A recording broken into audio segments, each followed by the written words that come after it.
Mucho antes de que se empezara a generalizar y acoger globalmente el concepto de biodiversidad entre profesionales e instituciones especialistas de las ciencias naturales y la conservación, diferentes culturas expresaban y nombraban todos los elementos, relaciones y procesos del mundo no humano en una enorme diversidad de formas.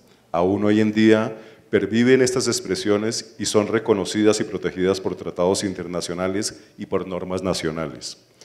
Teniendo en cuenta esta reflexión y en un nuevo formato, vamos a empezar el segundo panel que tratará los temas de la relación entre cultura y biodiversidad. La moderación del panel le va a estar a cargo de Carlos Rodríguez. Lo ven ustedes ahí, él es el responsable de la cómoda posición de nuestros panelistas, que tienen la libertad de asumir cualquier otra posición en cualquier momento. Carlos es director de la Fundación Tropenbos Colombia, Tropenbos Internacional, para aquellos que no lo recuerdan. Es una organización no gubernamental que nació de la preocupación por la desaparición y degradación de los bosques tropicales en todo el mundo. Hoy día está consolidada como una importante plataforma para el programa forestal y el desarrollo en diversos países del mundo. Carlos es biólogo de la Universidad de los Andes, magíster en Planificación de Desarrollo Regional y Urbano del CIDER y doctor en Ciencias Naturales de la Universidad de Ámsterdam. Él desde 1998 dirige Tropenbos Colombia. Bueno, Carlos nos va a ayudar con la moderación de este panel en los que las personas que participan son Víctor Inchausti, director regional de la Unión Internacional para la Conservación de la Naturaleza, UICN, Randall García, presidente del Instituto Nacional de la Biodiversidad de Costa Rica, INBio, Andreas Gedkant, de la Cooperación Técnica Alemana, GIZ, México, y nuestra directora del Instituto Humboldt, Brigitte Baptiste. Bueno, y tal como sucedió esta mañana, cada uno de ustedes tiene el formato para consignar las preguntas que les surja por la interacción del panel. Esperamos que nuestros invitados, por supuesto, respondan a la mayor parte de ellas en el segmento que se va a llevar a cabo más adelante. Y los invitamos entonces a participar. Les recordamos recordar, valga la redundancia, en sus redes sociales que este evento se está transmitiendo vía streaming, que pueden ingresar a la página del instituto para acceder a ese link. Sus preguntas también pueden ser dirigidas vía Twitter con la etiqueta numeral seminario 20. Estamos muy contentos con la recepción que ha tenido nuestro seminario. Les contamos que nos están siguiendo personas en Holanda, en Ecuador, México, Argentina, Venezuela, España. Un saludo para todos ellos. Y bueno, por supuesto, Carlos, el panel es tuyo. Muchas gracias. ¿Podemos mantener ese micrófono? Sí. Tenemos ese micrófono por aquí. Bueno, muchas gracias y muchas gracias por la confianza en seguirme invitando. La intención del panel es hablar de cultura. Y ya esta mañana se dio todo un debate sobre sector cultural, aspectos culturales o la cultura como transversal. Y ese tema es importante. Entonces aprovecho para poder contar desde una visión cultural cómo se dan esos encuentros y desencuentros en la comunicación y en el uso de los conceptos. Los amables compañeros y sufridos compañeros, sobre todo Brigitte, están sentados sobre una boa. El modelo original de la boa que tenemos en la oficina son 21 bancos, pero ese lo utilizamos mucho porque es la apertura de este tema. Esa es la boa, es la anaconda, ese es el territorio indígena y ese es el origen del territorio. La boa subió por el Amazonas, generó el río Amazonas y por las ventanitas se bajó la gente que pobló el río Amazonas.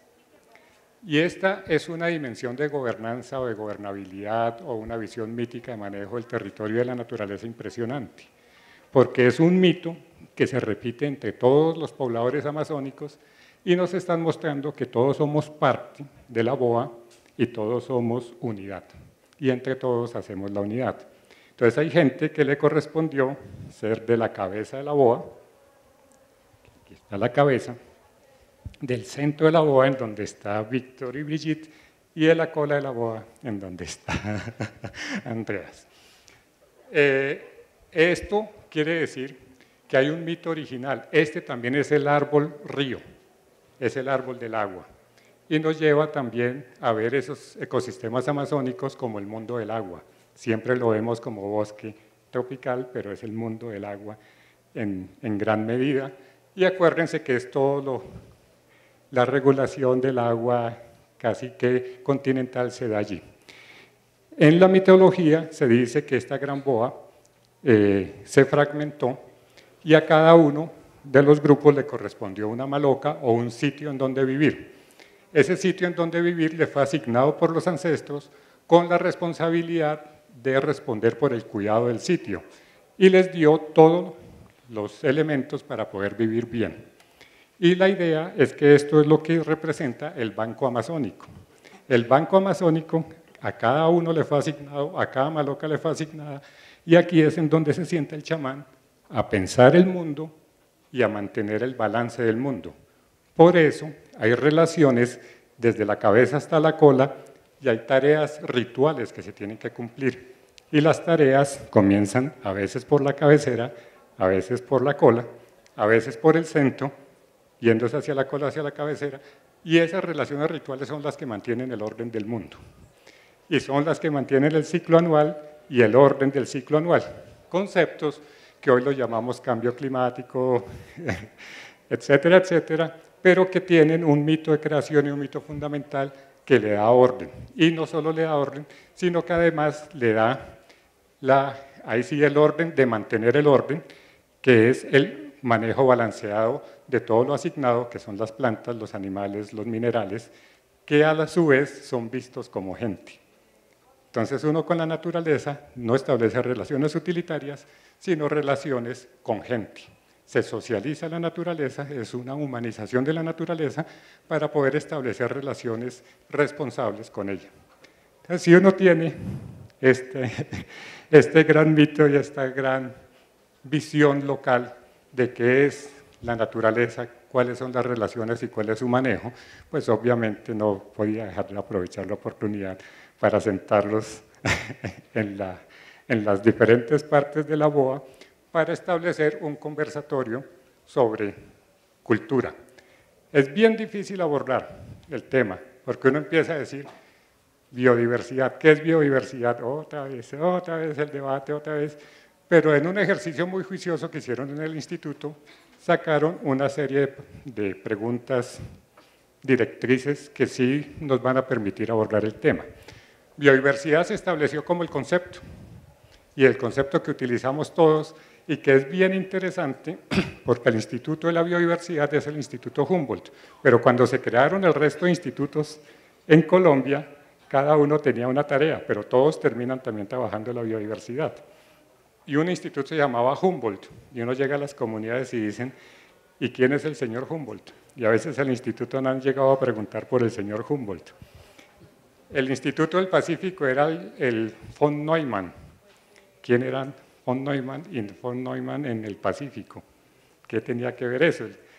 Y el que sí tuvo un debate grande y le pusieron un nombre más cultural fue el Instituto Sinchi. Sinchi es sabiduría en uno de los idiomas indígenas.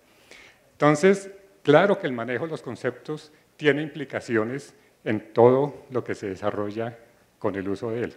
Entonces, biodiversidad es uno de estos términos y los debates van a que es el mejor término, si recoge lo que tiene que recoger, si nos da los elementos también para poder ejercer una serie de acciones institucionales con respecto a la biodiversidad, y junto a eso reconoce las demás visiones de biodiversidad que existen en un país como Colombia, que es diverso por naturaleza, y esa diversidad cultural se tiene en cuenta también en la gestión de la diversidad. ¿Qué opciones tenemos, qué alcances tenemos nosotros cuando utilizamos estos términos, qué adaptaciones tenemos que hacer para ser más incluyentes en esa mirada cultural? Y para eso nos acompañan muy prominentes invitados. Voy a dar una vueltica. Víctor es el director de UICN Sur, y UICN, como organización internacional mundial, ha hecho grandes esfuerzos en abordar todos los temas culturales y espirituales de la biodiversidad, e inclusive hace como 15 años hicieron un gran seminario que terminó en una publicación lindísima de valores culturales y espirituales de la biodiversidad, que incluía poemas, narraciones, testimonios locales, canciones, todo tipo de elementos y no solamente los artículos indexados de los científicos. Eso fue una tarea muy bonita que hoy en día termina en la creación del IPBS, que es el conocimiento tradicional metido también en las discusiones globales. Andreas trabaja con GIZ hoy y ha estado presente en múltiples países del mundo, sobre todo en países latinoamericanos, y desde GIZ también se abordan los temas sectoriales, ambientales y culturales de muchas maneras. Entonces también vamos a tener esa mirada internacional y esa presencia local en Latinoamérica de que ha hecho GIZ. Con Randall es el director de INVIO. INVIO para todos nosotros es un referente importantísimo. De ahí se aprendió de la creación de los institutos de biodiversidad y Costa Rica sigue siendo un referente de gran altura. Entonces, también tenemos un caso de cómo se ha desarrollado el concepto, cómo se ha desarrollado toda una institucionalidad en términos a la biodiversidad y los conceptos de biodiversidad. Y el caso ya local con el Instituto von Humboldt y su directora. Entonces vamos a tener desde la mirada local, regional, internacional, para abordar estos temas. Entonces comencemos. Además los tienen muy bien aleccionados. Antes de ayer les dieron las preguntas, los llevaron ayer a almorzar y en el almuerzo les volvieron a dar las preguntas. Luego en el ministerio, en el bus todavía les estaban diciendo, léanlas bien antes de llegar. Pero no vamos a ser tan estrictos, sino vamos a comenzar con Víctor para tener esa mirada global.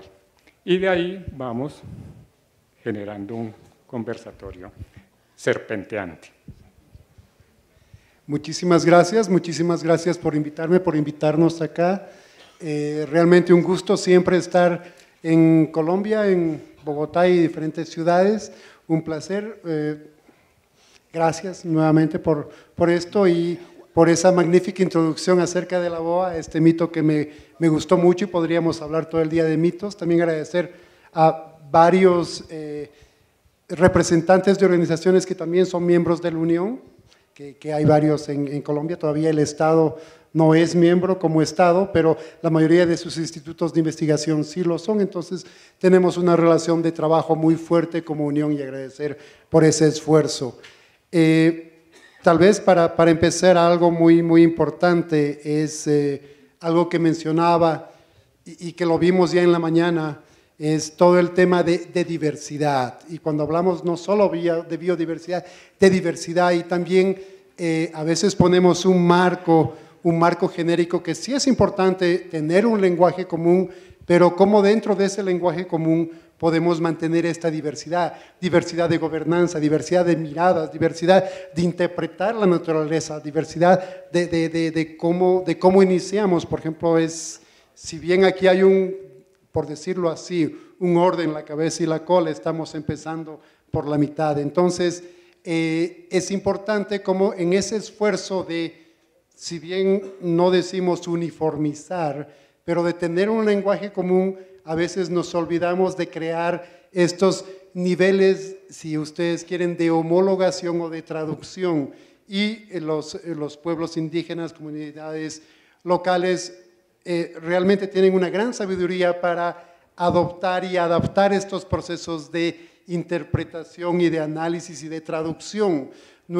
Las normas que a veces nuestra mirada urbana, cuando llega al campo y trabajamos en la naturaleza, es traducida por muchos de los líderes y en estos procesos. Entonces creo que el lenguaje es un tema fundamental, y en términos como biodiversidad que estamos hablando, es una mirada muy desde lo académico, ya se ha vuelto muy común en conversaciones y no necesariamente todos entendemos de la misma manera.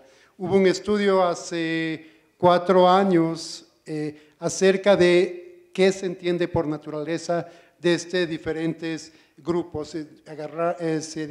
Se analizaron por familias lingüísticas y obviamente cada grupo tenía muchas similitudes, pero cada quien lo entendía de manera diferente. Entonces, ¿cómo logramos dentro de estas diferentes maneras de ver la naturaleza, de interpretarla, tener este lenguaje común que nos permita llegar a una meta? Y esa meta es básicamente mantener este patrimonio natural y este sustento de la vida para todas nuestras actividades productivas, nuestras actividades de vida de una u otra manera. Entonces, es algo que desde nuestra oficina luchamos mucho, el eterno, nosotros trabajamos en 3 idiomas, por eso me voy mucho hacia el lenguaje, porque es la manera en que cómo transmitimos, y todos los idiomas tienen una carga cultural muy fuerte.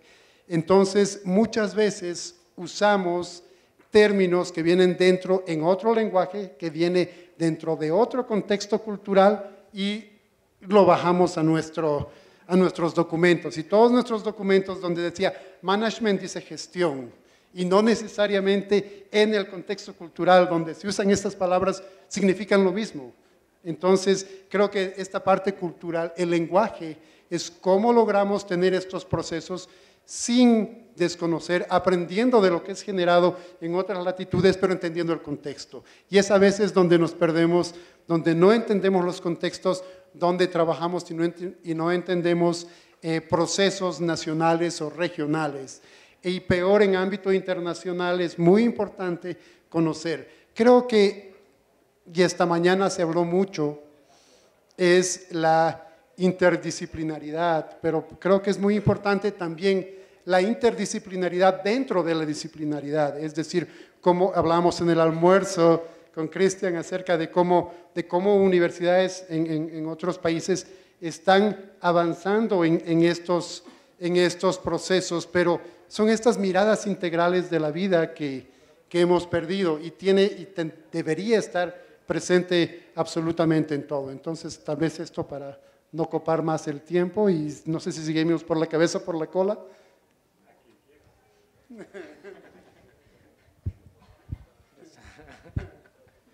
Bueno, me toca a mí por azar. Buenas tardes, un gusto estar aquí compartiendo con ustedes, los veo muy cómodos. Gracias también, sobre todo, a los amigos del Instituto Humboldt. Una vez más, felicitarlos por el cumpleaños, pero particularmente agradecerles por la oportunidad y la invitación para compartir. Como hemos comentado, yo vengo del Instituto Nacional de Biodiversidad de Costa Rica y tengo que decir que realmente me siento muy halagado de lo bien conocido que es en Colombia, por cosas no muy buenas, como me pasó con doña Margarita, pero con otras muy buenas, como me pasa con la academia, ¿verdad? Pero en todo lado me encuentro con que INVIO ha sido tomado en cuenta o se conoce lo que está haciendo, y eso lo agradezco muchísimo. La idea es compartir un poco de la experiencia de nuestras instituciones. Nosotros les robo un minuto contándoles de INVIO. Tal vez primero mencionar que somos una ONG, no somos una institución pública. Eso hace una diferencia en el modelo de gestión significativo y en los grados de libertad, retomando uno de los temas que se mencionaron en la mañana, ¿verdad? Para poder opinar sobre algunos temas. Si bien el nombre suena a institución pública, es porque fue planeado que fuera una institución pública. Sin embargo, el gobierno no quiso hacer modificaciones en la estructura del Ministerio del Ambiente. El INVIO surge a finales de los 80s en el marco de la Estrategia Global de Conservación, cuando se plantea que los países para conservar la biodiversidad tienen que hacer 3 cosas. Tienen que protegerla para que siga existiendo, por supuesto, tienen que conocerla y tienen que usarla.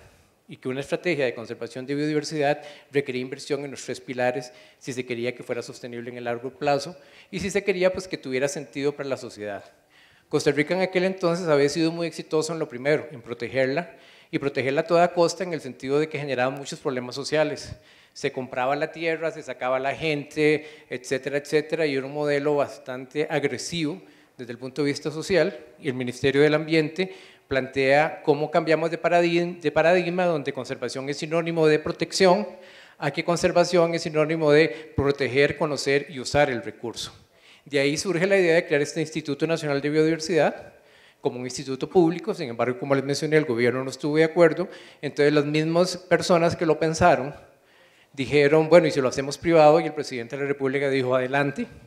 Entonces, el nombre nuestro es Asociación Instituto Nacional de Biodiversidad, conocido en el bajo mundo como INVIO, ¿verdad? Entonces, es más o menos el asunto. Estamos bajo la Ley de Asociaciones de Costa Rica, lo que significa que somos 100% privados, no hay miembro del gobierno en la junta directiva ni cosas por el estilo, ¿verdad? Sin embargo, el presidente de la República en aquel momento dijo algo que fue fundamental para nosotros por muchos años y es, cuenten con apoyo político pero no me pidan plata. Y hasta la fecha no hemos recibido un peso del gobierno, nos ha tocado pulsearla, diremos en Costa Rica, ahora a ver cómo generamos esos recursos, pero siempre con apoyo político. Entonces, respaldo del gobierno, el gobierno nos declara de interés público, que significa en la legislación costarricense que se reconoce que lo que nosotros hacemos lo debería estar haciendo el gobierno. Entonces, digamos que es un híbrido en alguna forma, pero no con participación directa del Estado. Y el tema que nos trae hoy es un tema que desde el punto de vista de envío tiene mucho más que ver con comunicación y educación, que es la forma en que abordamos estos temas, ¿verdad? En cómo percibimos lo que nos rodea. Básicamente vamos a estar comentando de cómo la naturaleza nos determina y cómo después nosotros cuando ya estamos cómodos empezamos a ser los que la determinamos y esa relación cómo cambia en el tiempo, cómo tiene que ver, sobre todo mucho de esa problemática ambiental de la que comentamos en la mañana, tiene que ver con valores, tiene que ver con lo que creemos. Al final de cuentas, es un asunto bastante antropológico, es más antropológico que biológico, ¿verdad? Cuando ustedes llegan a culturas que, por ejemplo, en África Occidental consideran que no existe la culpa, ustedes se pueden imaginar la relación entre la naturaleza y las personas, o cuando llegan a culturas donde se cree que cualquier ser vivo que esté por ahí puede representar la reencarnación o es un alma en proceso de llegar a un estadio mejor, por lo tanto el respeto y la relación es muy diferente. Entonces la forma en que nos relacionamos tiene que ver con la cultura, en última instancia con lo que valoramos, con lo que creemos y mucho de mi participación creo que la voy a enfocar en esa línea.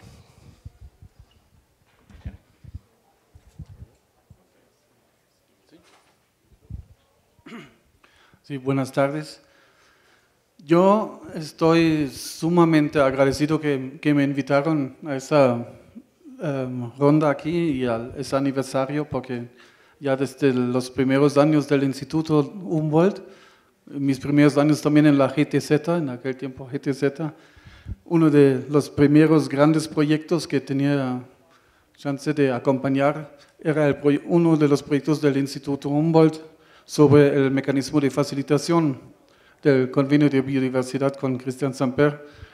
Y desde entonces para mí estaba claro que el Instituto Humboldt es un instituto de vanguardia, que toca también muchos temas innovadores y todavía es un instituto que busca las innovaciones y aplica las innovaciones, y por eso estoy también un poco sentimental de regresar después de tantos años aquí.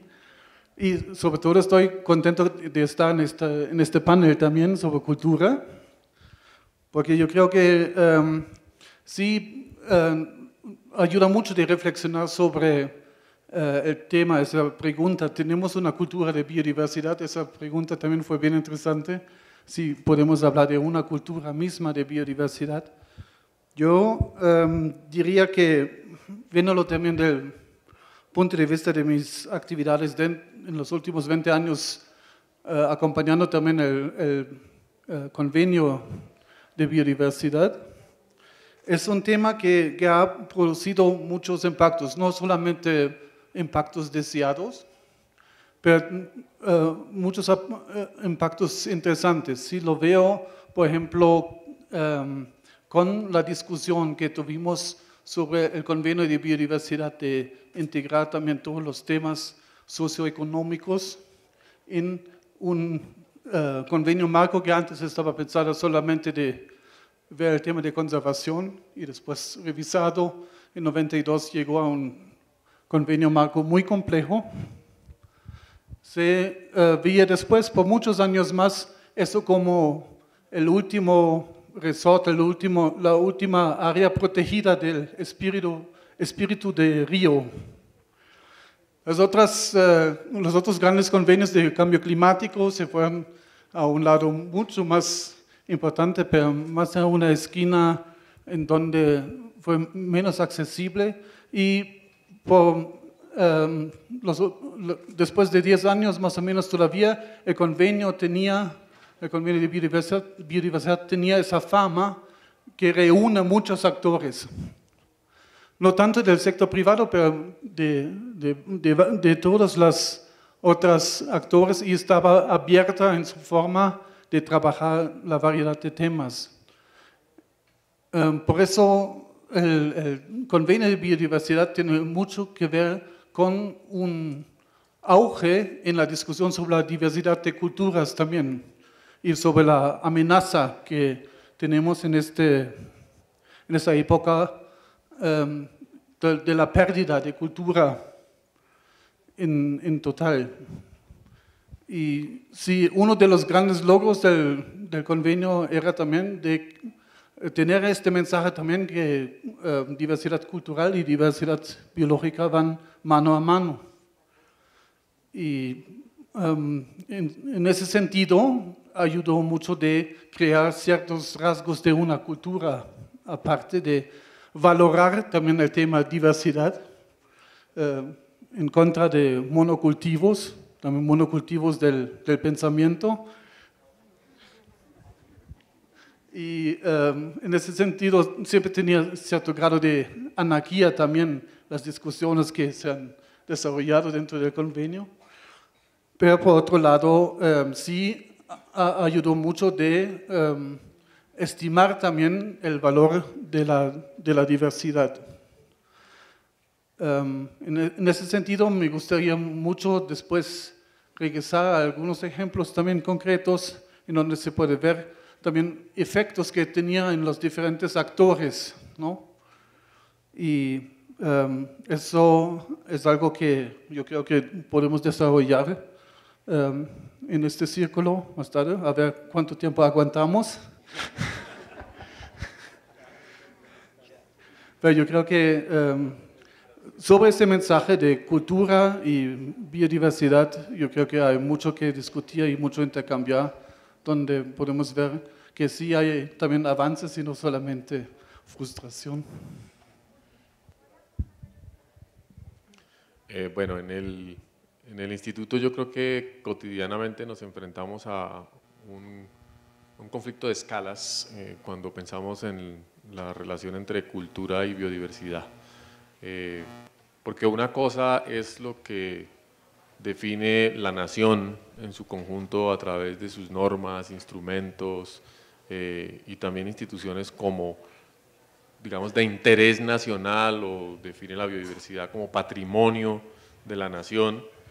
Y otra cosa es cuando en cada una de las localidades encontramos un modo de vida completamente distinto y en el cual esa definición o esa agregación de conceptos de una cultura nacional, que es una construcción bastante artificiosa, entra en contradicción. Y muy concretamente, tenemos muchos conflictos de visiones de la forma de relacionamiento que hay entre seres humanos y otros seres vivos a medida que uno camina por el territorio, a medida que la boa se mueve, encuentra pues que en La Guajira aún pescan tortugas marinas y eso es parte de un modo de vida y de una tradición que infringe completamente la ley. Aun cuando Colombia es respetuosa de las prácticas y tradiciones indígenas locales y les garantiza sus derechos, cuando estamos hablando de una especie amenazada globalmente, que está en los libros rojos de todas partes, que la UICN protege pues como uno de las especies insignia y todo el mundo en el planeta quiere mantener viva, pues que lleguen a Colombia las tortugas y se las coman los indígenas no es aparentemente tan sensato. Pero ahí hay una contradicción que por ahora sigue resolviéndose con la ilegalidad y con una serie de relaciones sociales que, digamos que camuflan la actividad y la transforman en mercados ilegales, la transforman en prácticas que no son públicas, en fin. Pero uno, si se va moviendo a través del país, se encuentra el mismo tema del consumo de icoteas en Semana Santa, es decir, tortuguitas de ciénaga en la época en la época seca, antes de que empiece a llover y a crecer el río, el consumo de huevos de tortugas, de babillas y finalmente todo el tema de consumo de fauna silvestre. Son consumos no solo tradicionales, rituales, simbólicos, sino consumos de seguridad alimentaria, en los cuales cada uno de estos pueblos ha construido una tecnología, ha construido unas formas de consumo con reglas, no solo con reglas respecto a la presa, por ejemplo, sino reglas de distribución, reglas de acceso, en fin. Y en un país que cada vez es más urbano, que cada vez tiene una imagen civilizatoria, además más global, todas estas prácticas vienen siendo folclóricas y poco apropiadas, y no nos damos cuenta de que nosotros como tribus urbanas también expresamos unas relaciones biofílicas muy particulares. Nosotros hablamos con nuestras mascotas todo el tiempo. Tenemos perros, gatos, a veces pericos, loros, peces, y son de la familia, conversamos. Nunca se nos ocurriría, digamos, comernos un miembro de nuestra familia, y gastamos en ellos millones, incluso mucho más dinero del que se invierte en muchas culturas en el bienestar humano, porque importamos comida para perros, importamos la arena de los gatos, es decir, el mercado mundial de mascotas, por ejemplo, es una de las economías más grandes asociadas con biodiversidad. Pero desde nuestra posición privilegiada o diferenciada urbana, tenemos nuestros amores y nuestros odios con la fauna y la flora, conversamos, insisto, con los colibríes que vienen o los atraemos y negociamos con ellos para que se queden en nuestras casas, en nuestras fincas, y al mismo tiempo juzgamos a las demás culturas locales como culturas incapaces de conservar, poco sensibles, que aunque tienen un conocimiento aparentemente muy grande, a la hora de las prácticas, por ejemplo, son incapaces de tener una mascota, porque pues no está en su genética cultural. Y ahí hay entonces un tema de la diversidad cultural aparentemente muy positiva, pero realmente es una fuente de conflictos muy, muy grande. Y ahora que estamos trabajando con pescadores deportivos, por ejemplo, que pescan con anzuelos sin gancho y lo que pescan lo sacan con un respeto profundo, se toman la foto, le dan un abrazo, le dan las gracias y lo devuelven al agua. Y dice, ¿pero por qué no se lo comió? Dice, pues a veces sí, pero realmente hay otro con otra carga de relacionamiento muy distinta. Entonces entender eso es una de las preocupaciones que tenemos. Muchas gracias. Ya les tengo los asientos, será solamente al principio.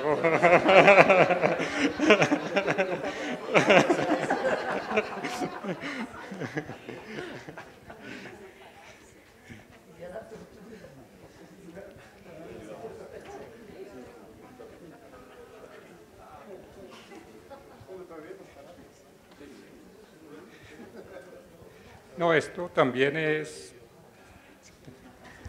No, también es para mostrar que el diálogo intercultural también implica algunos sacrificios.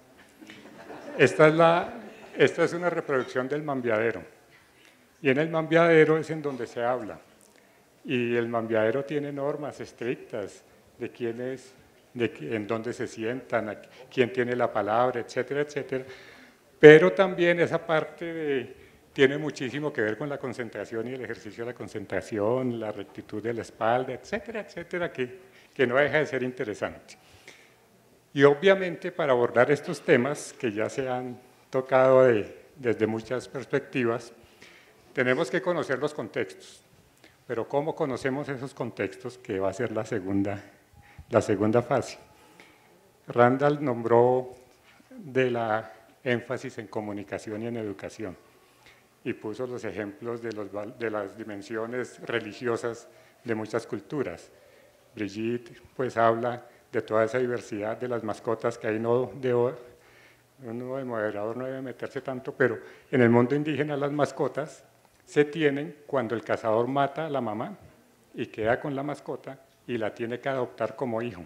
Por eso es que nunca la matarían y empieza a ser parte de la familia. Víctor, del entender también los contextos, y toda esa acción que tiene UICN en tantos idiomas. Acordemos que hace 120 años había 6.000 idiomas en el mundo vivos. Y eso está como la sobrepesca, cada vez vamos y casi que cada día está desapareciendo un idioma con toda esa riqueza de visión del mundo e interacción con el mundo. Y de los casos de CBD que me gusta el monocultivo del pensamiento, hasta donde nosotros con los mecanismos que nos creamos somos consistentes y los proyectamos en todas las dimensiones y hasta dónde los podemos proyectar. Entonces yo sí quisiera entrar un poquito más en los casos.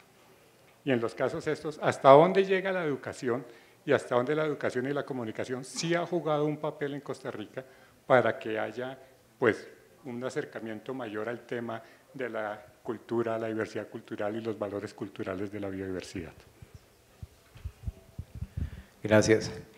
Hay una frase que me imagino que ustedes deben tener un equivalente que nosotros usamos que dice que para querer a Juan hay que conocer a Juan, ¿verdad? Para querer a Juan hay que conocer a Juan. Entonces, cuando llevas el conocimiento de la biodiversidad a la gente, puedes pedirle que la quiera. Antes no. Igual que uno puede ir a la tienda a comprar unas tenis que no saben que existen, que no sabes que existen. Necesitas saber que eso está ahí para poder luego desarrollar un vínculo. Entonces, el generar la oportunidad de que la gente conozca qué es lo que tiene es fundamental para que pueda interesarse. El ejemplo que usa el presidente de la Junta Directiva de Envío siempre es las fotos amarillas de su mamá. ¿Verdad? Lo que valen para él las fotos amarillas de su mamá, pero ¿qué va a pasar el día que él se muera con las fotos amarillas de su mamá? ¿Quién las va a valorar? ¿Verdad? En ese sentido, si nosotros no sabemos de la biodiversidad, si no sabemos de las relaciones, y aquí el mensaje debe enfocarse mucho en el vínculo. A veces hemos fallado en educación ambiental hablando mucho de que es una especie endémica o que es un pajarito muy bonito o que es esto, pero ¿qué tiene que ver eso conmigo? Por ejemplo, a mí me corresponde cada 3 meses dar inducción al personal nuevo de la institución. Hay una pregunta que siempre les he hecho y no he logrado que nadie me responda. Es ¿de dónde viene el agua que sale por el grifo o por el tubo de su casa? No he conseguido nadie que me pueda responder eso.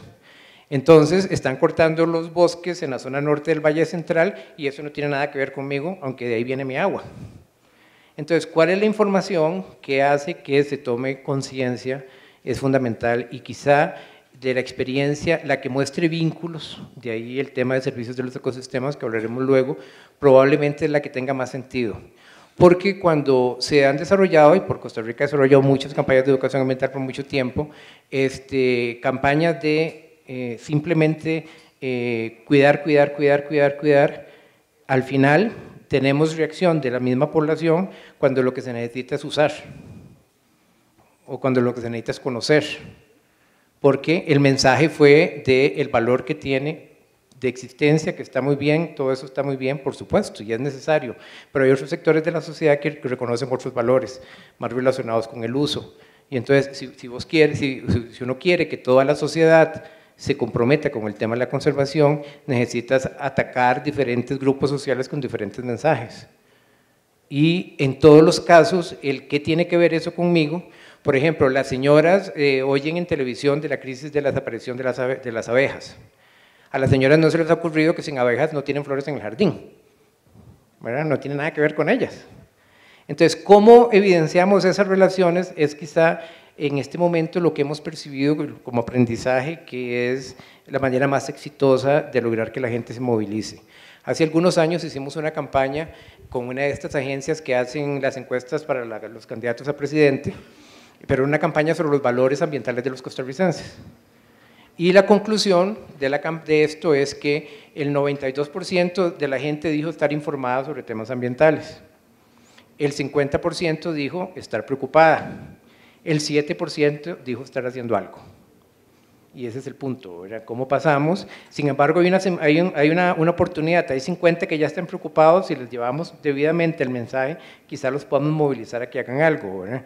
Pero el tema siempre es cómo pasas de la información, del conocimiento a la acción. Nosotros, a pesar de tener un equipo tan honroso como el que tienen ustedes de fútbol, ¿verdad? A Costa Rica, por favor, el tema hay que tocarlo, ¿verdad? Estamos muy orgullosos. Tengo que decirles que a Costa Rica va más gente nacional a visitar parques nacionales que el estadio. para poner un indicador, teniendo claro lo que puede significar el fútbol para la sociedad. Entonces, eso es resultado de dar oportunidades para que conozcan a Juan. Para querer a Juan hay que conocer a Juan. Entonces, tenemos conflictos, a veces nos pasa, por ejemplo, con el Ministerio del Ambiente, que ahora lo que llamábamos programas de uso público en áreas protegidas, ahora le llaman programas de turismo, enfocado en turismo internacional que produce plata. Entonces, la oferta, la comunicación, etcétera, en este momento la están dirigiendo a captar turismo internacional y están reduciendo el esfuerzo que se hace para que sean los locales los que visiten, los que conozcan, los que disfruten del área protegida. Entonces, ese tipo de contradicciones también suceden, ¿verdad? Pero mucho es cuál es la oportunidad que tenemos de acercar a la gente a la biodiversidad, no solo con información, sino con contacto. Eso puede generar diferencias.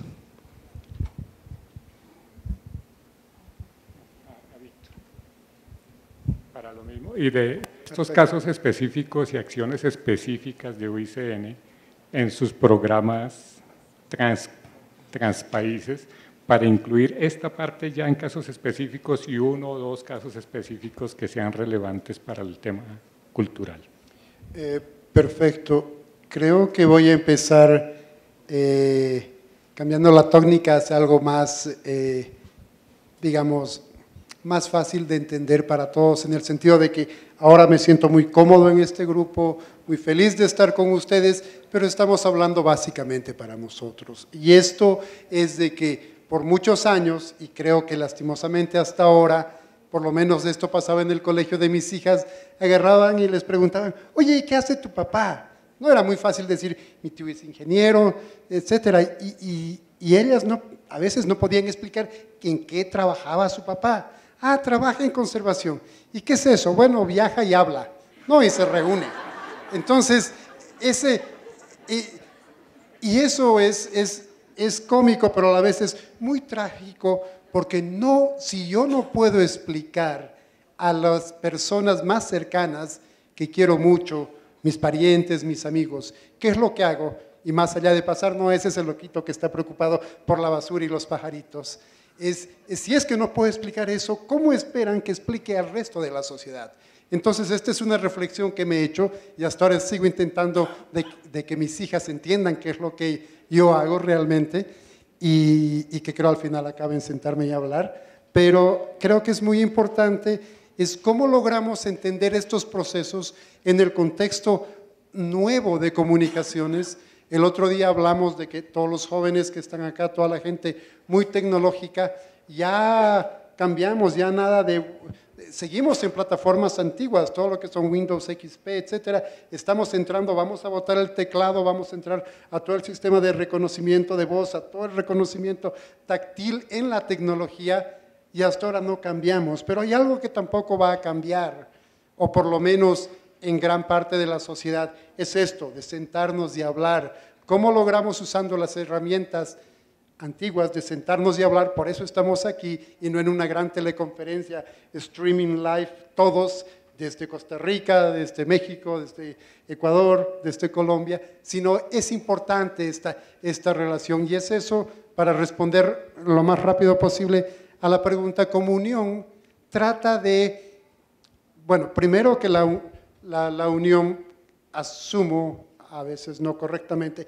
que todos saben exactamente qué es la unión, y la unión, como lo dice su nombre, es una unión donde están estados como estados, organizaciones no gubernamentales, academia, y también tenemos miembros individuales dentro de las comisiones, y yo represento al secretariado. Entonces es una instancia compleja que a veces actúa como instancia intergubernamental, y uno de lo importante que quiere hacer es crear este lenguaje común, y este lenguaje común creando ciertos estándares indicativos para que podamos entender tal cosa, en esto significa esto, y podamos todos entender un lenguaje común. Eso es lo que tratamos de hacer en todos los ámbitos de la unión. ¿Y cómo estamos haciendo esto de comunicación? Además de que fue muy impresionante estar acá con nuestros 2 maestros de ceremonia, me sentí como en la carpeta roja de Hollywood, donde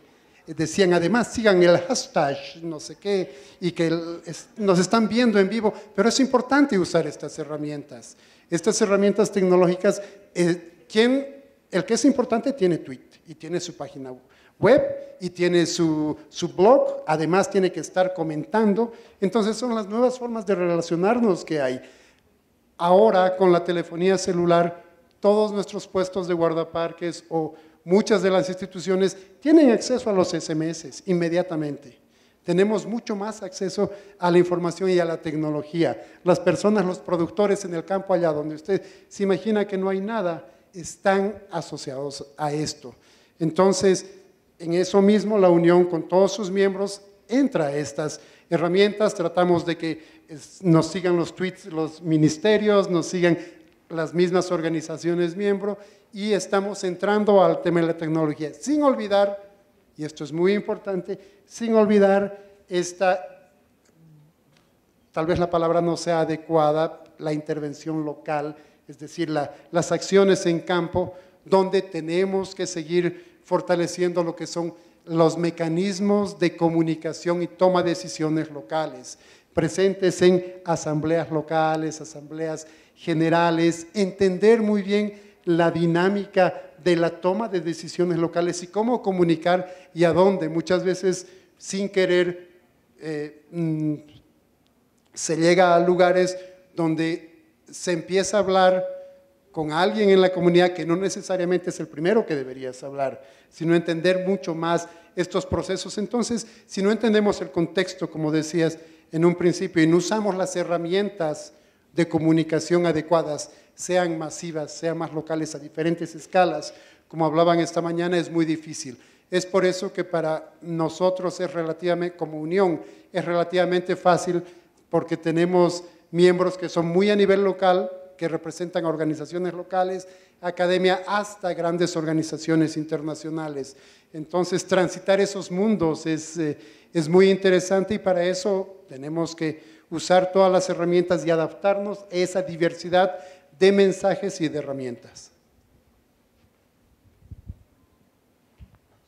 Una pregunta.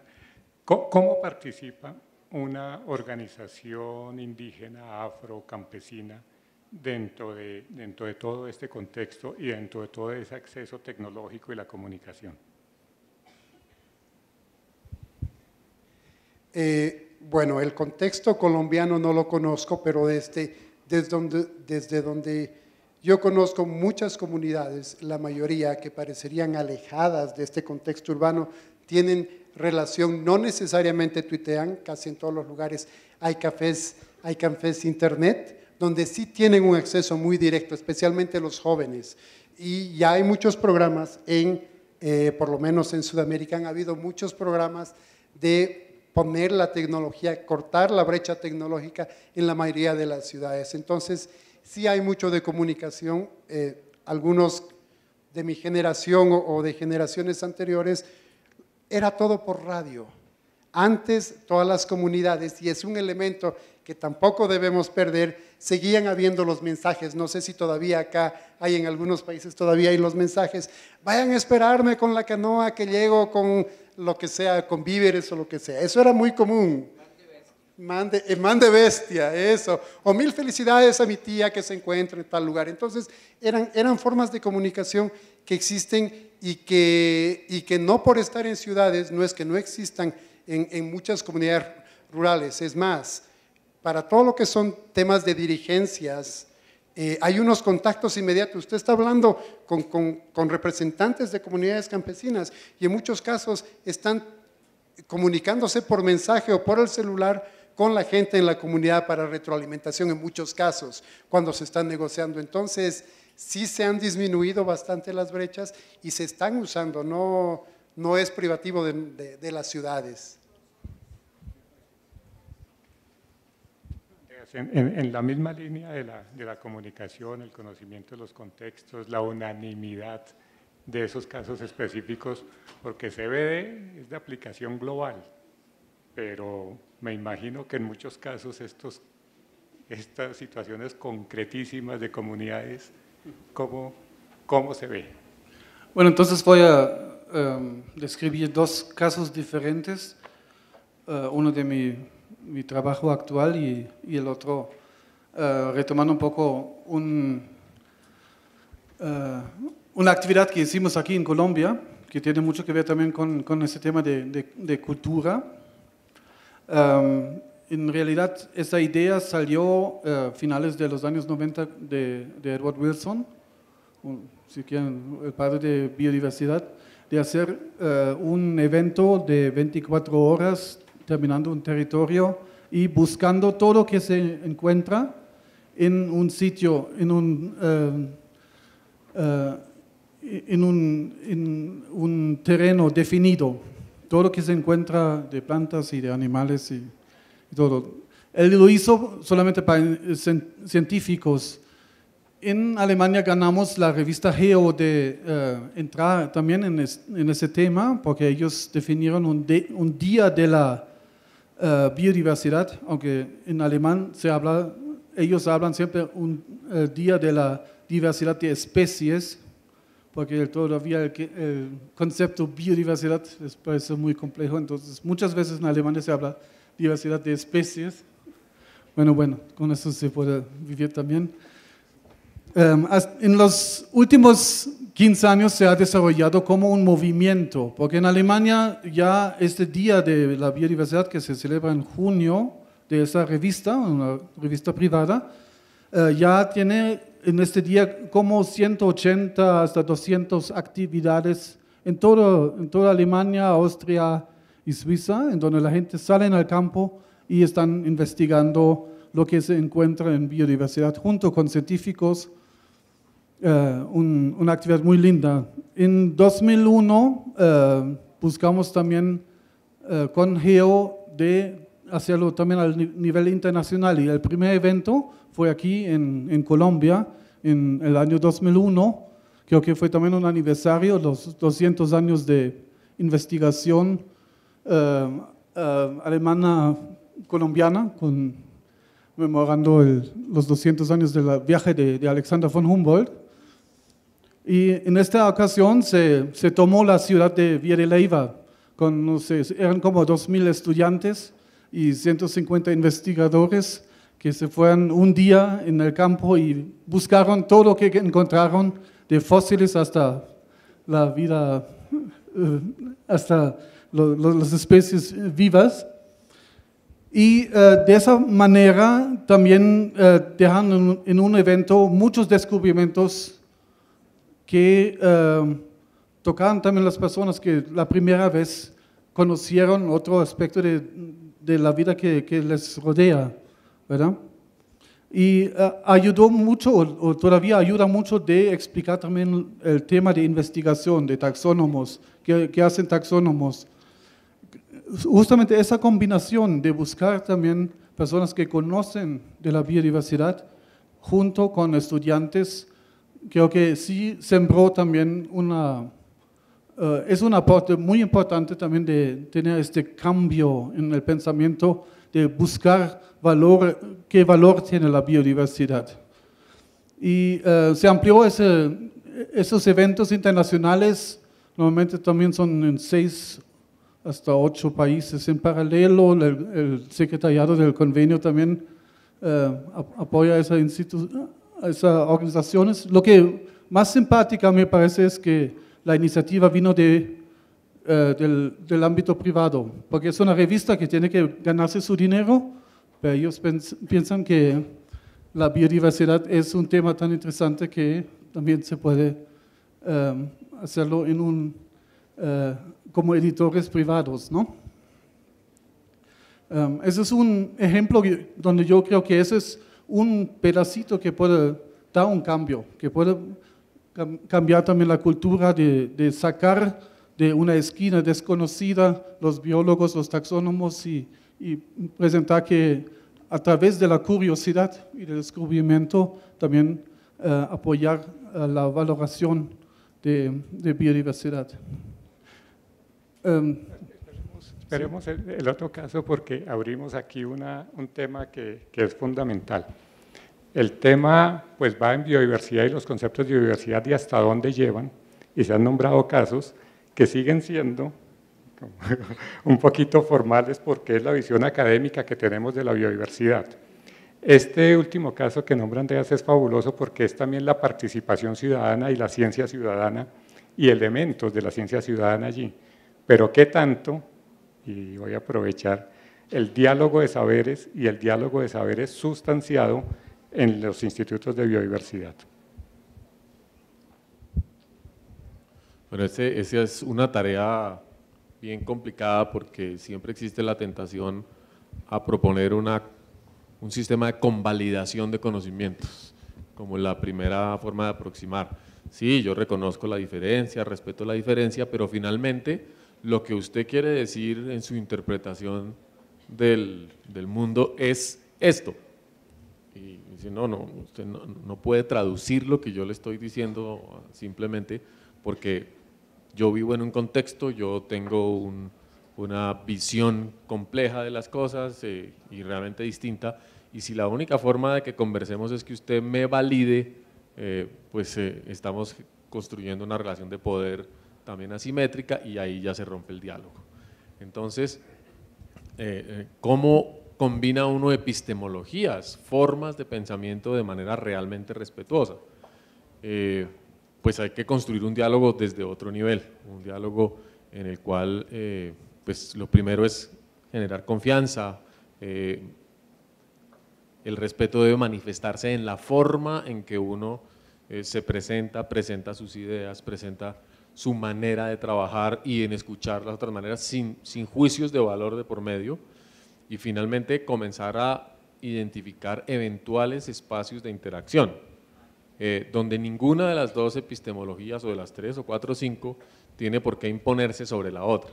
Eso es muy complicado en una relación de políticas jerárquicas donde el Estado cree que manda, cree que controla, donde la normatividad ambiental es una sola y donde la unidad, digamos, la aspiración de unidad, de visión de país de la que hablábamos esta mañana es difícil de construir porque todo el mundo quiere una visión y convencer a los demás de que mi visión es la correcta. Margarita hacía referencia al tema del liderazgo.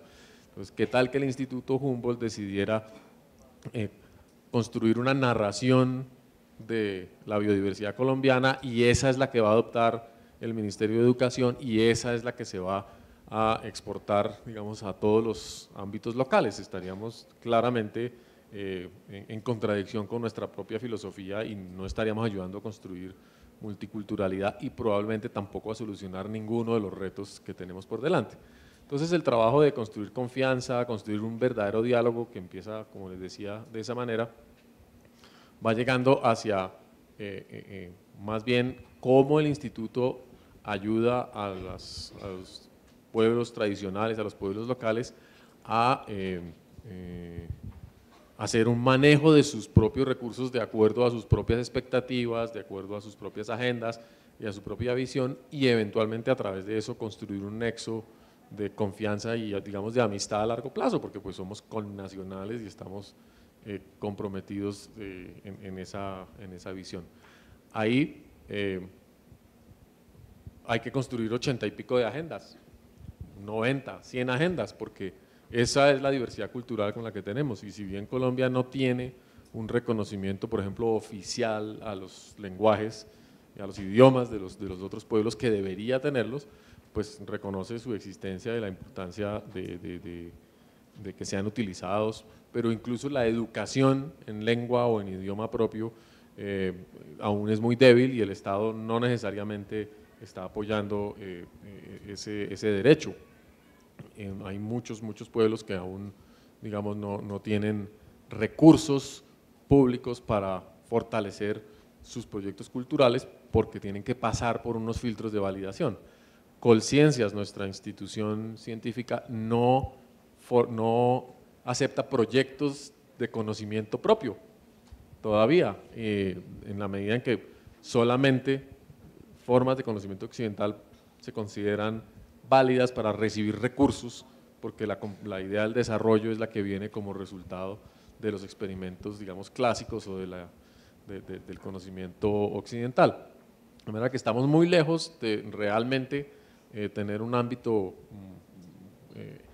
digamos, relativamente simétrico o equitativo para la participación de visiones culturales distintas.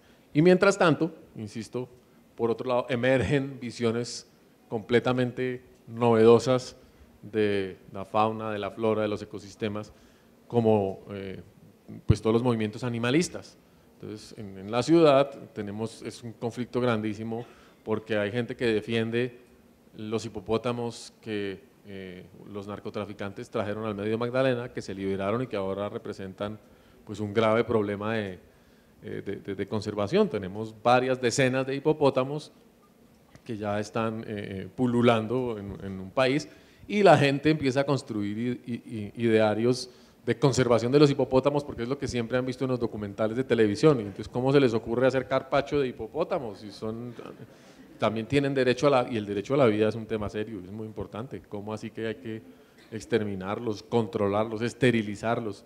Y luego sale una foto de un chigüiro muriéndose de sed y se descompone el país por completo porque ya no hay contexto ecológico, nadie entiende procesos y el Instituto Humboldt es el malo del paseo porque pues, es que los animales se mueren. Y concluyo con eso, cómo ese movimiento cultural de la sociedad hacia las visiones urbanas ha excluido en gran medida la aceptación de la muerte como parte de los ciclos vitales, cómo nos cuesta trabajo aceptar que todo muere para poder dar lugar a la vida. Eso creo que es un tema delicado. ¿Ustedes quieren complementar un poquito los comentarios de Brigitte en sus propios casos? Creo que es importante en este contexto de diálogo de saberes y muchas veces nos reunimos, pero no necesariamente hay un diálogo. Como decía Brigitte, desde que, ok, yo te estoy examinando desde una manera en que yo analizo el mundo y voy a ver cómo comprobarte. Y cómo podemos lograr esto en una lógica local. Y una experiencia local que tuve es de que hicimos un curso con gente para trabajo en una parte del altiplano sur en Bolivia y cometimos por suerte el acierto de invitar como a dirigentes locales, gente que trabajaba en agua, pero como 6 u 8 periodistas locales de radios comunitarias. Para mí fue una experiencia totalmente diferente porque la gente que trabajaba en agua, que eran dirigentes, tenían muy claro qué es lo que me preguntaban y lo que hacían. En cambio, los periodistas eran totalmente inquisidores.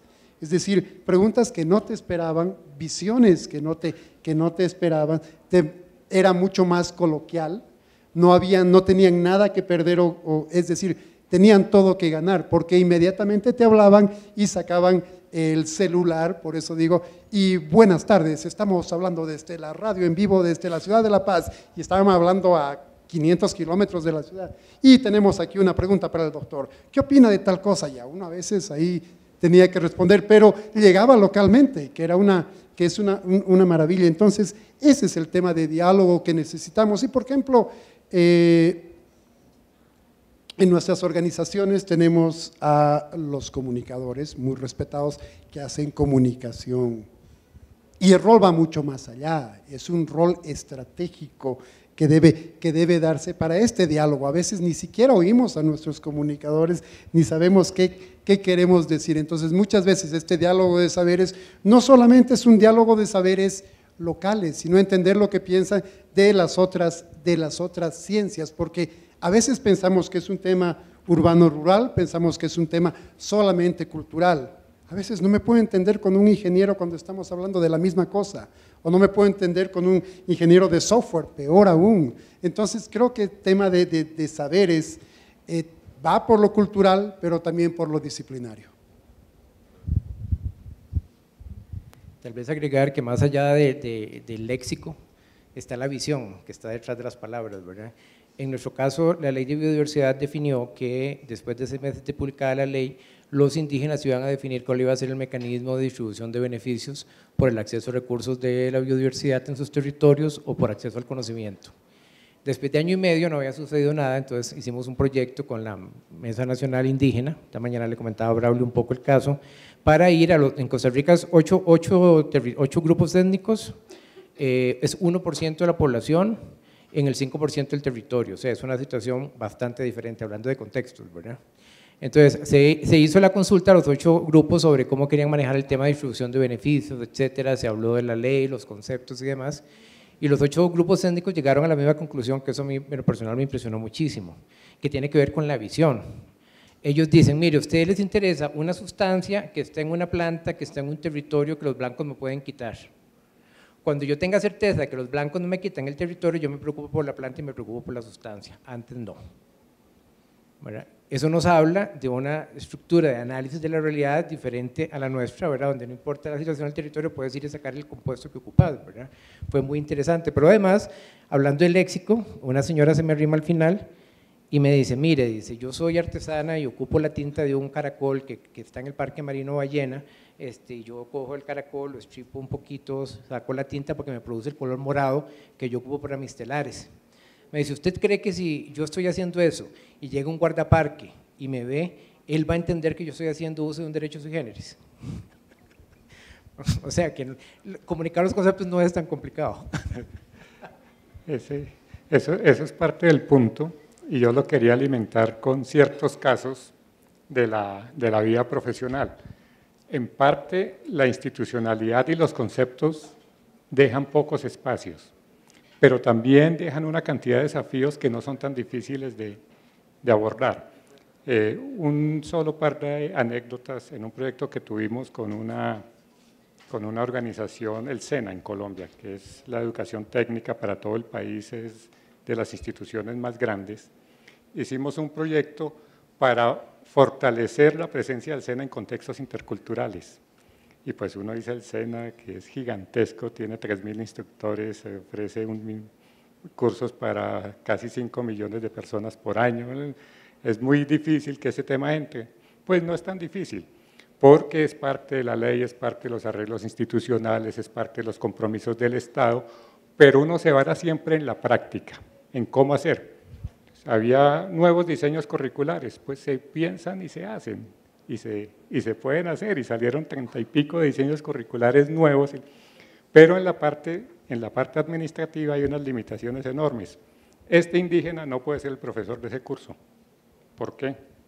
Pues porque no tiene primaria, ni bachillerato, ni tiene RUT, ni seguridad social, entonces no puede ser. ¿Pero por qué no puede ser? No, porque no lo podemos contratar, no se le puede hacer ni siquiera una orden de servicios, que es el mecanismo más fluido que se ha detectado. Esa parte institucional, ¿qué tanto nos permite poder incluir la parte cultural, la participación y crear lo que está en las preguntas, una cultura de la biodiversidad? ¿Es viable con la estructura actual? Porque hay plataformas y son hasta contradictorias. CBD tiene el 8J y promueve, dice, bueno, sí es la protección de los saberes, pero es la promoción de los saberes tradicionales. Pero en los mecanismos formales están los espacios, porque el desafío está, pero están los espacios para poder proyectar eso.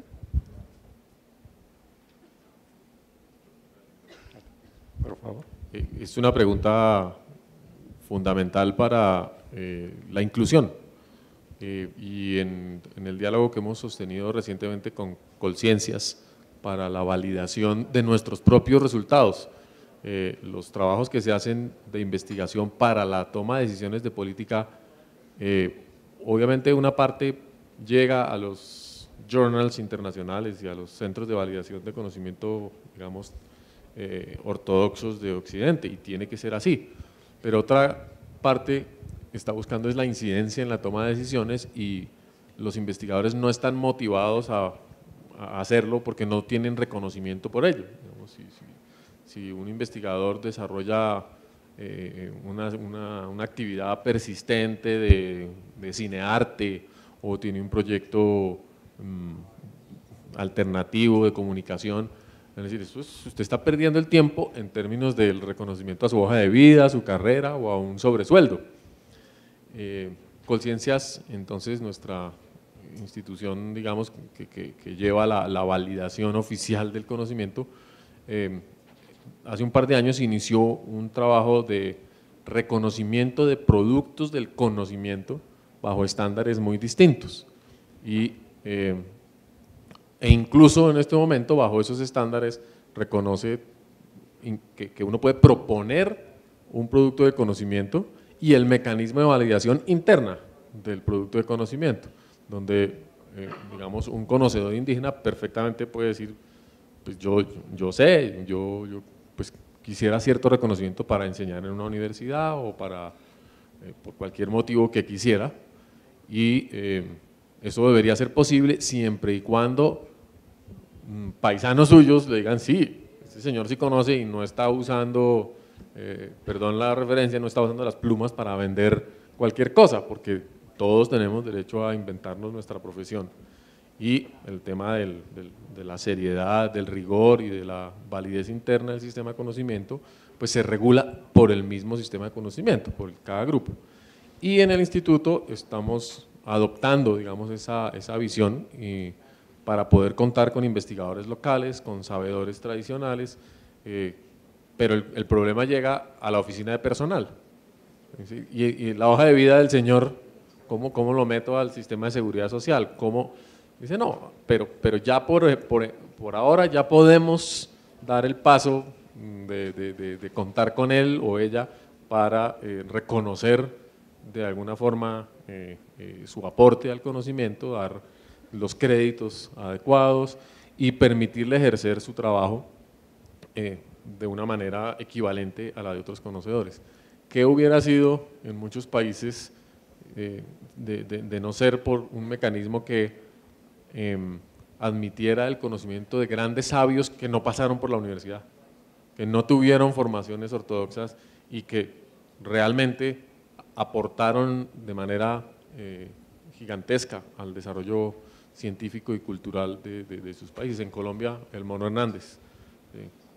No lo hubiéramos podido contratar en este momento porque pues, su Civilac estaba bastante flojo. ¿Quieres decir algo, Andrés? ¿Quieres decir algo sobre el tema? Más bien sobre el involucramiento de comunidades, ¿no? Por favor. Sí, tal vez solamente algunas retroalimentaciones o resultados interinos que hemos visto en el trabajo actual, en donde estoy involucrado, en Conavio. Trabajamos en un proyecto que se llama Gobernanza de la Biodiversidad, que se dedica al tercer objetivo del convenio, a la participación justa y equitativa de los beneficios. Y la pregunta crucial detrás de ese tema es cómo se aplica, ¿sí? La decisión está para cómo se aplica esa participación justa y equitativa. Y por supuesto, el proyecto tiene que ver mucho con el tema también de cómo valorar conocimiento tradicional. Y nosotros también estuvimos en ese desafío de cómo acercarnos al nivel local. Después de un año, yo creo que tenemos mucho aliento por evaluar una primera convocatoria al nivel nacional que se hizo y donde llegaron más que 100 propuestas también del lado local, de ONGs, de comunidades locales, de pueblos indígenas, sobre qué ellos piensan como proyectos que se deberían acompañar técnicamente. Es decir, esos proyectos esa convocatoria fue hecha no para ofrecer dinero, sino ofrecer el apoyo técnico en realizar proyectos. Y yo diría que el resultado es bastante satisfecho porque los que nos llegó de comunidades locales y de organizaciones locales son propuestas bien concretas, son orientados al tema de cómo salvar la diversidad, y el apoyo que ellos piden es nada más de cómo apoyarles en los temas de aprovechamiento y de economía, de llegar a los beneficios en los mercados. O sea, no es nada de asistencialismo, sino también buscar la forma de cómo crear los incentivos y apoyarles en el bienestar y en la producción de diferentes productos que están ligados a veces con conocimiento tradicional y a veces no. Y eso yo creo que es una lección en el camino. En el próximo aniversario puedo decir cuánto salió de esto también. Nos ayudó mucho de decir, es importante en esta interfaz entre conocimiento tradicional y conocimiento académico de escuchar también las propuestas que vienen. O sea, las comunidades no vinieron solamente con problemas, sino también con soluciones. Y a veces el apoyo es poco que necesitan, más bien es el reconocimiento de su oferta de soluciones que necesita cierto apoyo pequeño. Creo que el tema muy importante que se ha tocado ahora es que nos demuestra de que en nuestra sociedad es muy importante de que esté el Estado, esté la sociedad civil organizada, esté la academia, porque en muchos casos es mucho más fácil para organizaciones trabajando en el sitio hacer estos procesos de contratación, si tú quieres, más rápido, y es una manera como se recupera y que no necesariamente tiene que seguir todos los estándares que te exige necesariamente el Estado. Y además es muy importante que existe esa flexibilidad. ¿Y cuál es el CV? Es ese reconocimiento social que existe. ¿Y quién sabe más de herbolaria en la región andina, que será el sector de Callahuayas, digamos, en Bolivia, reconocidos allá? Y usted no le va a pedir un título de la universidad, ¿qué va a preguntar? ¿Con qué Gilacata ha estado? Desde niño, ¿cuántos países ha visitado? ¿Cuántas comunidades ha sanado? Que sí, él es excelente para el sistema de vías respiratorias. Bueno, no es tanto así como los médicos, es otorrino o oftalmólogo, sino sí, cura, sí sabe, sí conoce. Entonces, creo que ese es el currículum que a veces no preguntamos, ese reconocimiento social. No, sí es bueno, sí nos ha cuidado, sí nos ha curado. Entonces, y ahí hay esa flexibilidad de que la sociedad en su conjunto, con los diferentes mecanismos de actuar que tiene los diferentes niveles, puede encontrar ese tipo de soluciones, y no solamente soluciones desde un lado, sino de abajo hacia arriba también, que creo que es muy importante. Hablamos en la mañana de modelos institucionales y quizá aquí tenemos un ejemplo de cómo no podemos esperar que desde las instituciones públicas se haga todo. En el caso nuestro, la experiencia con lo que hemos llamado para taxónomos, lo que hacemos es, hablamos con la gente de parques nacionales, en qué comunidades quieren tener un impacto en educación ambiental, ponemos rótulos en las pulperías y las cantinas, en los bares, diciendo que las personas que estén interesadas en trabajar en proyectos de investigación, tal día llegan tales personas a entrevistarlas, que no se piden requisitos académicos. Lo que nos interesa es la motora fina, lo que necesitamos es que tengan habilidades manuales, porque necesitamos que se conviertan en investigadores haciendo inventario de biodiversidad, colectando en el sitio donde ellos viven de manera más eficiente que los biólogos de la capital yendo a hacerlo allá. Esto lo hemos hecho por muchos años, y eso significa que en la prensa la Universidad de Costa Rica nos denuncia por prostituir la biología. Ok. Cada cosa, cada avance, pues cada acción tiene su reacción, ¿verdad? Entonces, eso en teoría deberían hacerlo biólogos, ¿verdad? Pero lo interesante aquí es, si bien desde el punto de vista científico hay un aporte muy importante, y tengo que decirles a un muy bajo costo comparado con tener expediciones de científicos, el impacto más importante es en educación, en el sentido de que es alguien de la comunidad hablando con los miembros de la comunidad sobre lo que significa lo que están haciendo. Entonces, cuando llegas al campo a supervisar el trabajo que están haciendo y están con 5 muchachos de la comunidad o con las hermanas o con los hijos, etcétera, haciendo el trabajo, te das cuenta que ese tipo de esfuerzos tiene una dimensión que va mucho más allá de la generación del conocimiento, la generación de empleo, porque tiene un impacto muy grande en que la comunidad entienda más sobre los recursos con los que vive. Y eso no se podría hacer si fuéramos gobierno que no cumplen con los requisitos para ser contratados. Sí, pues ya vayan alistando las preguntas y ojalá sean hartas. La intención es volver sobre esa discusión de cultura y de biodiversidad. Aquí ha sido un abrebocas también.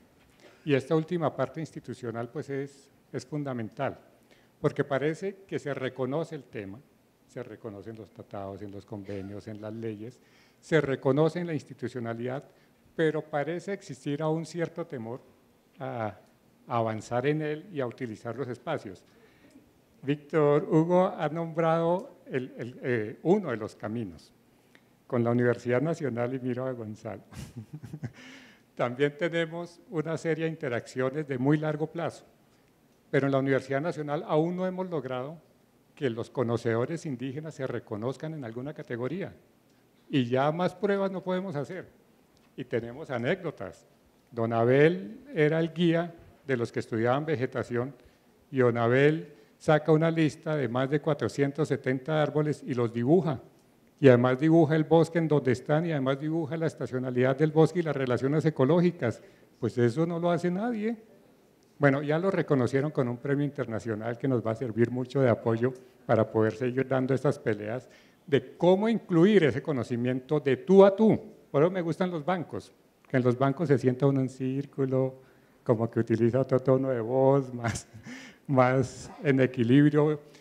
Y en la parte institucional también es necesario dar ese debate. Hay opciones, no las usamos, pero hay también experiencias muy lindas, las que han nombrado. A mí me encantó una que acaba de hacer el Humboldt con el Congreso de Parques. Las comunidades que vinieron a participar, porque el ambiente se vuelve formal al final también, y las mesas, y la mesa, las flores, el agua. Las comunidades se reunieron 2 días en la Maloca del Jardín Botánico en Bogotá y pudieron hablar en extenso. Cuando tienen acceso a estos espacios, hablan 5 minutos, y tengo muchas anécdotas de esas en que dice, pero ya se acabó, si yo ni siquiera he comenzado a hablar, dicen los conocedores. Pero claro, los espacios de televisión, de tiempo, de todo, son limitadísimos y además controladísimos. Mira, aquí dice. Se terminó el tiempo. Entonces, el buscar los nuevos espacios, esa experiencia con parques nacionales, para que el evento en parques nacionales de las visiones culturales de la conservación tuviera un doble escenario, pues eso es maravilloso. Lo que organizan en Villa de Leyva con las comunidades en octubre también es maravilloso, y yo creo que con todas estas experiencias, por ahí se empieza y se va llevando. Los conocimientos locales son altísimamente sofisticados. ¿Cuándo los vamos a reconocer en plenitud? ¿Cuándo la academia los va a reconocer? Y la institucionalidad, ¿cuándo va a ser más flexible en los procedimientos? Menos mal estamos las ONGs, porque sí es cierto que con las ONGs se pueden hacer fluir los procesos, pero no es la instancia. La instancia es transformarse completamente para reconocer esa diversidad de visiones. Lástima que todavía no tenemos los museos de la diversidad cultural. Lástima que no tenemos los canales. Tenemos todavía una cantidad de desafíos por hacer, pero esto es un abrebocas. Les agradecemos enormemente la presencia, un descansito y vienen las preguntas. Bueno, muchas gracias a Carlos y a nuestros panelistas.